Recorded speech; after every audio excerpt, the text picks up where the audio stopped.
Hi folks, and welcome back to the Mile High Nomads. Have you ever wondered why airplanes always seem to want to pull to the left, especially during takeoff? You line up on the runway at full power and suddenly you're dancing on the rudder pedals just to stay straight. That's not bad flying, that's physics. In fact, there are 4 turning tendencies built into single-engine propeller airplanes, and every pilot has to learn how to anticipate and correct them. Today, we're going to break each one down in plain English with real-world examples, so the next time you're in the cockpit, you'll know exactly what the airplane is trying to do and how to stay ahead of it. By the end of this video, you'll understand torque, B-factor, spiraling slipstream, and gyroscopic precession, and more importantly, how to control them. Let's kick off with torque effect. Your propeller is spinning clockwise as seen from the cockpit. And according to Newton's third law, every action has an equal and opposite reaction. So as the propeller spins clockwise, the airplane itself wants to roll counterclockwise. In other words, to the left. This is most noticeable at high power settings and low airspeeds. For example, on takeoff, when you slam that throttle forward, the engine produces maximum torque. On the ground, this left rolling tendency puts more pressure on the left tire, creating more friction with the runway, and that's why new students often find themselves drifting to the left of the center line, unless they're on top of it with some right rudder. Next up is P-factor, also called asymmetric thrust. This shows up when the airplane is at a high angle of attack, like when you're climbing. Just like the wings, the propeller blades also have an angle of attack. When the plane is straight and level, both the blades take more or less the same bite of air on either side, creating equal thrust on both sides. When you increase the angle of attack of the plane, the descending blade on the right side of the airplane takes a bigger bite of air than the ascending blade on the left, causing the descending blade to create more thrust than the ascending one. And with more thrust coming from the right, the nose wants to yaw to the left. So you notice this most on takeoff or during climbs. And what's the cure? You guessed it, right rudder. Third in line is spiraling slipstream. Think of the air coming off the propeller like a corkscrew. It wraps around the fuselage and strikes the left side of the vertical stabilizer.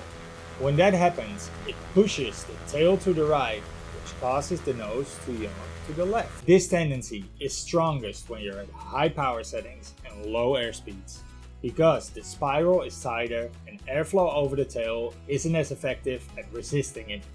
And with higher airspeeds, the plane moves too fast for the spiral to fully hit the vertical stabilizer. That's why during a slow climb out, you'll feel the need for steady right rudder pressure just to keep things coordinated. And finally, let's talk about gyroscopic precession. A spinning propeller acts like a gyroscope. When you apply a force to a gyroscope, the action happens not at the point you apply it, but 90 degrees later in the direction of rotation. Let me show you. I just took off the front wheel of Bailey's scooter, so hopefully she doesn't need it today. So let's pretend this wheel is the propeller seen from the cockpit spinning clockwise. So let's start spinning it really fast. One day later. And let's simulate a climb by bringing the nose up.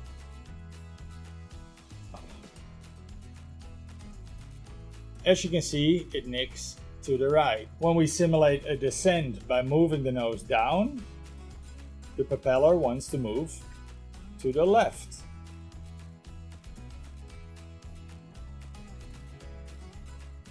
This is gyroscopic precession in action. So let's say that you're flying a tailwheel airplane and you raise the tail off the ground.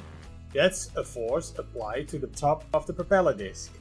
Because of precession, the reaction shows up as a yaw to the left.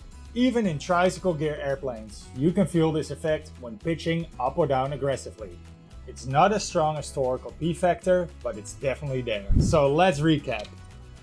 Torque makes the airplane roll left. P-factor makes it yaw left in climbs. Spiraling slipstream makes the nose yaw left at high power and low speed. And gyroscopic precession can also yaw the nose left during pitch changes. Put all four together, and it's no wonder why we instructors are constantly reminding students to add right rudder. The airplane isn't trying to fight you, it's just physics doing its thing. Thank you so much for watching. If you found this breakdown helpful, hit that like button, subscribe for more aviation tips and lessons, and let us know in the comments which of these tendencies you notice the most in your own flying. Until next time, keep it coordinated, and I'll see you up in the skies. Fly safe.